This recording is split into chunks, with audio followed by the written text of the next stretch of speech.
जय हिंद। देखिए, क्वाड देशों ने मिलकर चाइना को घेरने का प्लान बनाया और इसके लिए मालाबार एक्सरसाइज किया। लेकिन ये एक्सरसाइज तो अपने जगह सक्सेस रहा, लेकिन इसका एक निगेटिव इफेक्ट ऑस्ट्रेलिया को देखने को मिला। हो सकता है तो ये ऑस्ट्रेलिया इससे अलग हो जाए। देखिए, क्वाड क्या है? क्वाड 4 देशों का एक संगठन है जो बेसिकली चाइना के खिलाफ एक तरह का कहिए कि ट्रेड का घेराबंदी करने के लिए गया। इसमें एक ओर से आपका अमेरिका है, यूएस है, यहाँ से आपका इंडिया आ जाता है और जापान और ऑस्ट्रेलिया, ये 4 देश जो आते हैं ये क्वाड में आते हैं। ये बेसिकली घेरना चाहते हैं चाइना को।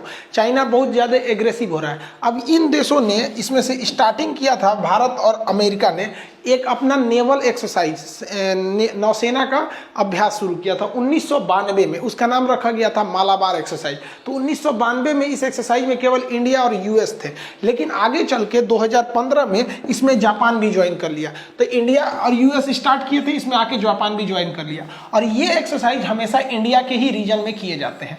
इससे चाइना हमेशा खफा रहता है। अभी इस बार क्या हुआ, 2020 में ऑस्ट्रेलिया भी इसको ज्वाइन कर लिया है। अब इससे क्या हो गया कि चाइना की घेराबंदी ज़्यादा हो जाएगी। अब आप देखिए, चाइना इधर से घिर गया है, यहाँ से घिर चुका है, इंडिया इधर से घिर चुका है। तो चाइना इसके लिए बौखला गया है। वो ऑस्ट्रेलिया से इसका एक बदला लेना चाह रहा है। इस नेवल एक्सरसाइज की सबसे बड़ी विशेषता क्या थी? इसमें बहुत बड़े पैमाने पर युद्धक विमान, एयरक्राफ्ट कैरियर, सबमरीन, हेलीकॉप्टर या फिर विमान, सबको शामिल किया गया। और जगह जगह पर अपने ही जो पुराने जहाज हो गए हैं उनको खड़ा करके और आपस में कोऑर्डिनेट करके देखा। मान लीजिए इंडिया की नेवी ने कहा कि भाई, अमेरिका ने कहा कि हमने इस जगह पर एक जहाज को डिटेक्ट किया है। तो अमेरिका, इंडिया, ऑस्ट्रेलिया, जापान, इन चारों की नेवी ने कहा, अपने अपने रडार में देखा किसके करीब है। जिसके करीब था उसने अपने में कोऑर्डिनेशन बना लिया कि हाँ ये मेरे करीब है, उन्होंने उसको शूट कर दिया। तो ये बहुत बड़ा कोऑपरेशन देखा जाता है। मान लीजिए कल को चाइना से युद्ध हो जाता है, तो चाइना की किसी सबमरीन को इंडिया ने देख लिया, लेकिन वो बहुत दूर है, तो अपने जो कॉमकासा जो समझौता हो गया है, ये सब समझौते से तो ऑस्ट्रेलिया से भी हो चुका है भारत का लेमुआ समझौता, मतलब लॉजिस्टिक एग्रीमेंट, हर समझौता जापान से भी, अमेरिका से। तो हम लोग अपने सिग्नल में बताएंगे कि हमने 600 किलोमीटर दूर चाइना की कोई पनडुब्बी को देखा है। तो अमेरिका अगर करीब रहेगा या जापान रहेगा, ऑस्ट्रेलिया रहेगा, तो डिटेक्ट करके आराम से मार सकते हैं। तो इससे ये होगा कि इस घेराबंदी से चाइना की नौसेना जो बहुत बड़ी बन गई थी, वो नौसेना अब बौनी साबित हो जाएगी, क्योंकि भारत, अमेरिका, ऑस्ट्रेलिया, ये सब एक साथ आ गए सब। और एक दूसरे की नेवी में इतना कॉपरेशन है कि अगर एक नेवी के कमांडर, जैसे इंडिया के कमांडर ने जापान के कमांडर को ऑर्डर किया कि आपके करीब है तो आप हिट कीजिए, तो वो कह देगा कि भाई हमारे करीब नहीं, ऑस्ट्रेलिया वाले से, तो वहीं से मैसेज पास कर दीजिएगा। इसके लिए कोई पॉलिटिकल अप्रूवल की जरूरत नहीं पड़ेगी। तो इससे चाइना बहुत ज्यादा बौखला गया है। और इसमें भारतीय नौसेना की ओर से बहुत ज्यादा अपने डिस्ट्रॉयर, फ्रीगेट, जितने भी खतरनाक विध्वंसक से इसे शामिल किया गया है। और इस युद्ध अभ्यास को हम लोगों ने 2 फेजों में कंडक्ट किया है। इसका जो फर्स्ट फेज होगा वो बंगाल की खाड़ी में कंडक्ट किया जाएगा और सेकेंड फेज अरब सागर में किया जाएगा। अब आप अगर जियोपॉलिटिक्स समझते होंगे तो जरा देखिए कि एक और भी तो तरीके थे कि भैया हम ना बंगाल की खाड़ी में करते ना अरब सागर में करते, चुपचाप नीचे हिंद महासागर में कर लेते। लेकिन नहीं, एक मैसेज देना है हम लोग को कि हम बंगाल की खाड़ी में कर रहे हैं, क्योंकि यहाँ हमारी तीनों चारों देशों की नौसेना रहेगी। चाइना इधर ही से नहीं एंट्री करता है। यहाँ ये दिखाना है कि हम चाइना आपके लिए रेडी हैं। और चाइना अपने पांव पसार रहा है इधर जिबूती और पाकिस्तान के ग्वादर के थ्रू। तो अगला फेज जो इसका होगा इसी महीने लास्ट में, वो यहाँ पर होगा। तो ये दिखाने का है कि भैया हम दोनों ओर से रेडी हैं। आप अगर हमें घेर रहे हैं तो ऐसा नहीं है कि हम हाथ पर हाथ रख के बैठे हुए हैं। तो इसमें ऑस्ट्रेलिया भी इस बार हिम्मत दिखा के भाग लिया 2020 में। हालांकि ऑस्ट्रेलिया पहले भी एक बार भाग लिया था नेवल एक्सरसाइज में, सिंगापुर भी भाग लिया था 2007 में, लेकिन चाइना के विरोध के कारण 2007 में ऑस्ट्रेलिया और सिंगापुर इससे अलग हो गए। खैर, सिंगापुर तो छोटा है, उसकी नेवी उतनी खास मायने नहीं रखती है। इसमें जो बम्बार्डमेंट किया जा रहा है वो समुद्र के ऊपर से बम्बार्डमेंट किया जा रहा है, और ये जाकर एकदम एक्यूरेट जाकर वहां निशाना लगाएगा। आप नीचे के आइलैंड पर अगर देखेंगे तो जहाज से गिरा हुआ ये जो बम था वो एक्यूरेट जाकर वहां ब्लास्ट करेगा और वहां एकदम कारपेट बॉम्बिंग कर देगा। ये इस युद्ध अभ्यास में दिन और रात दोनों समय में एयरक्राफ्ट कैरियर से विमान भरकर युद्ध की प्रैक्टिस की और एक डमी जहाज को मारकर उन्होंने गिराया और आपस में कोऑर्डिनेशन को बना के रखा रात के समय में भी। इस युद्ध अभ्यास में क्रूज मिसाइलों की बहुत बड़ी भूमिका रही। क्रूज मिसाइल ज्यादा हाइट पे नहीं जाते हैं, वो बहुत नीचे नीचे जाते हैं, जिस वजह से वो रडार के पकड़ में नहीं जाते हैं। जिस वजह से आप देखिए एकदम नीचे जा रहा है और जाके वहां एक डमी या अपना ही एक खराब जहाज को रखा जाता है जहां पे जाके ये एक्यूरेट हिट कर देगा और ये रडार के भी पकड़ में नहीं आएगा। चीनी नौसेना के पास पनडुब्बियों का बहुत बड़ा जखीरा है, तो ये डीप चार्जर जाके उन पनडुब्बियों को ये पानी के अंदर जाके ब्लास्ट करता है और पनडुब्बियों को मार देता है। साथ ही इस युद्धाभ्यास में तोपों को बहुत बड़ी भूमिका दिया गया है। जो ऑटोमेटिक तोप होते हैं सब, ये दुश्मन के जहाजों में होल कर देते हैं सब, ये काफी घातक होते हैं। द्वितीय विश्व युद्ध के समय ये तोपों ने अपनी जौहर को दिखाया था। इस युद्धाभ्यास में भारतीय पनडुब्बियां भी बढ़ चढ़ के हिस्सा ले रही हैं। पनडुब्बी पानी के अंदर रहती है, इसे साइलेंट किलर कहते हैं। ये पेरिस्कोप बाहर निकाल के दुश्मन को देख लेती है और अंदर से टारपीडो मार देती है, और ये टारपीडो आके दुश्मन के जहाजों को हिट कर देता है। अब ये हवाई हमले भी कर सकती है।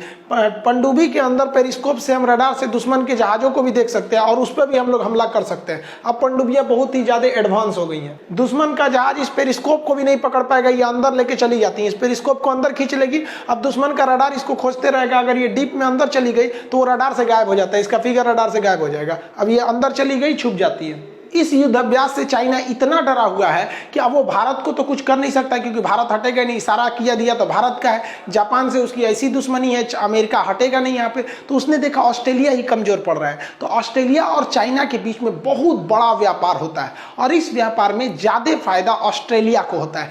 हजारों, मतलब उन लोगों के पीछे करोड़ों का डील होता है, लगभग 250 बिलियन डॉलर का ट्रेड होता है। तो इस ट्रेड को चाइना ने इसके धमकी के तौर पर इसको व्यापार को रोकने का प्रभाव किया है। अगर आप देखेंगे ऑस्ट्रेलिया और चाइना के व्यापार में, तो ऑस्ट्रेलिया ज्यादातर सामान चाइना को बेचता है, क्योंकि ऑस्ट्रेलिया के पास कोयला भी है, वो कोयला भी बेच देता है, पेट्रोलियम भी बेच देता है, मशीनरी भी बेच देता है, कृषि प्रोडक्ट्स को भी बेच देते हैं। ऑस्ट्रेलिया ये वाला हिस्सा, ऑस्ट्रेलिया काफी ज्यादा डेवलप है। रीजन क्या है कि इसकी जनसंख्या कम है, और ऑस्ट्रेलिया में ना एक और समस्या है, यहाँ पे मरुस्थल ज्यादा है। यहाँ पर 3 बहुत बड़े मरुस्थल है। इसका शॉर्टकट याद रखिएगा, 7GB। 7 से याद रखिए, सैंडी, जी से गिब्सन, बी से विक्टोरिया। सैंडी, गिब्सन और विक्टोरिया, यहाँ के 3 बड़े मरुस्थल है। बिहार पीसीएस में एक क्वेश्चन पूछा हुआ है कि गिब्सन मरुस्थल कहाँ है। ये तीनों मरुस्थल यहाँ पर है।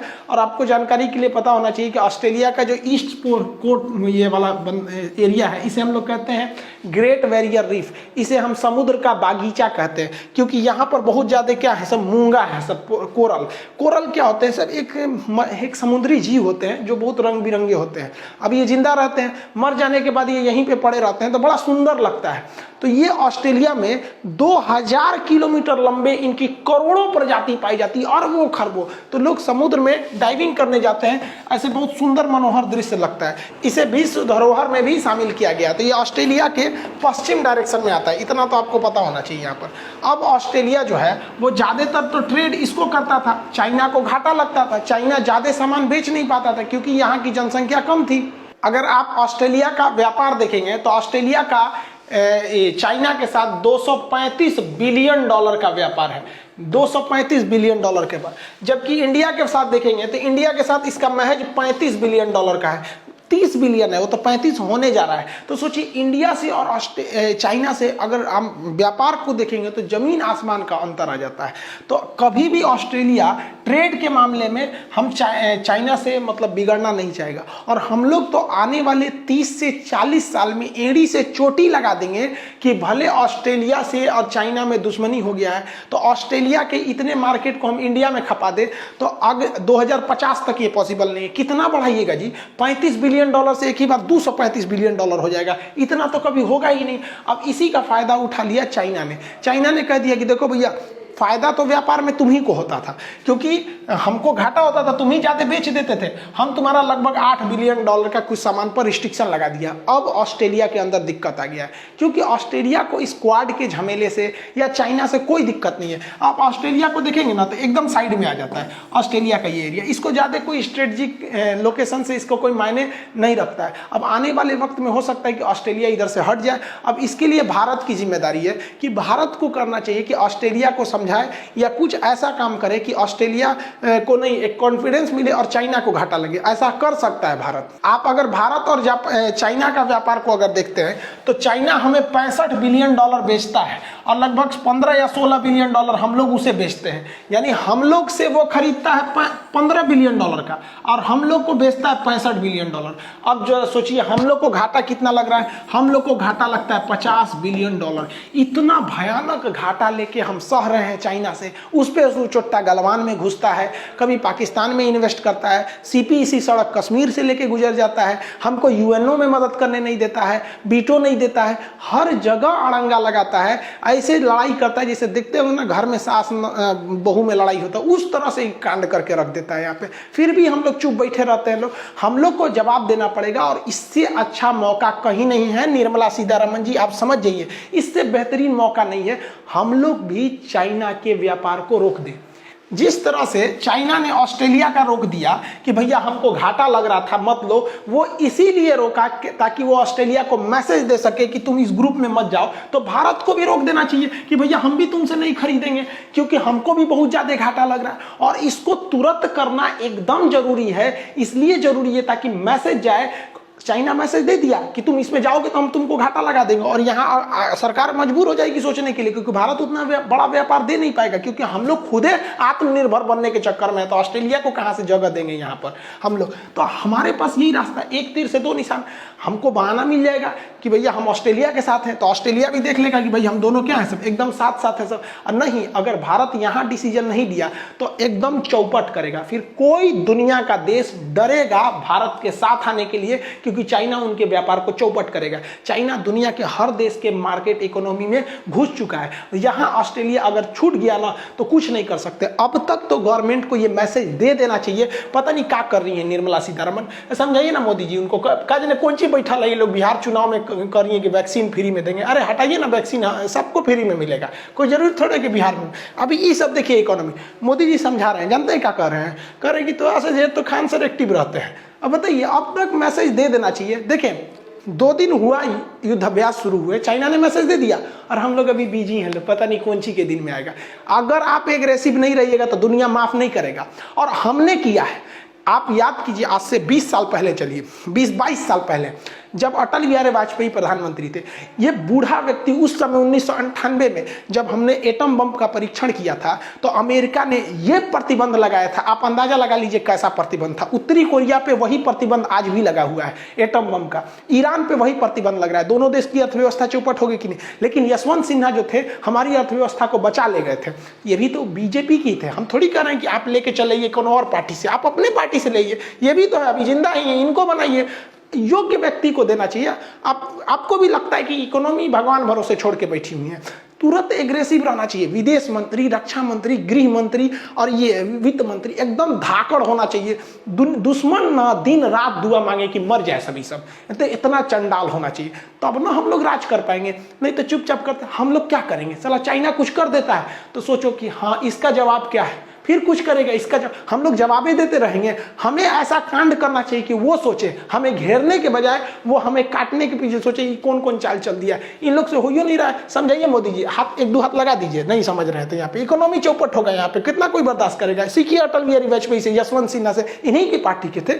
कितना सोचिए, कारगिल का लड़ाई झेल लिए लोग। एक देश युद्ध झेलता है तो 20 साल पीछे चल जाता है। देखिए कारगिल की लड़ाई में दौड़ा दौड़ा मारे थे लोग, लेकिन फिर भी हमारी अर्थव्यवस्था बच गई। हम लोग संसद पर हमला झेले थे लोग। 98 में उड़ीसा में भीषण चक्रवात वगैरह आए थे सब। तो इतनी सारी चीजों के देखने के बावजूद इन लोग ने अर्थव्यवस्था को बचा लिया था। या 1991 याद कीजिए ना, जब हमारे पास में 15 दिन का पैसा था, उस समय मनमोहन सिंह वित्त मंत्री थे, उन्होंने नहीं बचा लिया क्या? तो मानते इस वक्त कोरोना है तो इतना भी खतरनाक नहीं है कोरोना, अब कहीं लॉकडाउन वगैरह नहीं है। अभी जरूरत है एग्रेसिव होने की। हम तो कहते हैं कि भैया आप वित्त मंत्री चेंज कीजिए, इन्हीं को ले जाइए, आप ही के पार्टी के हैं, कोई दूसरे पार्टी के नहीं है। आई होप गवर्नमेंट को सोचेगी और इसमें देर करना नहीं चाहिए। मिलेंगे नेक्स्ट क्लास में। जय हिंद।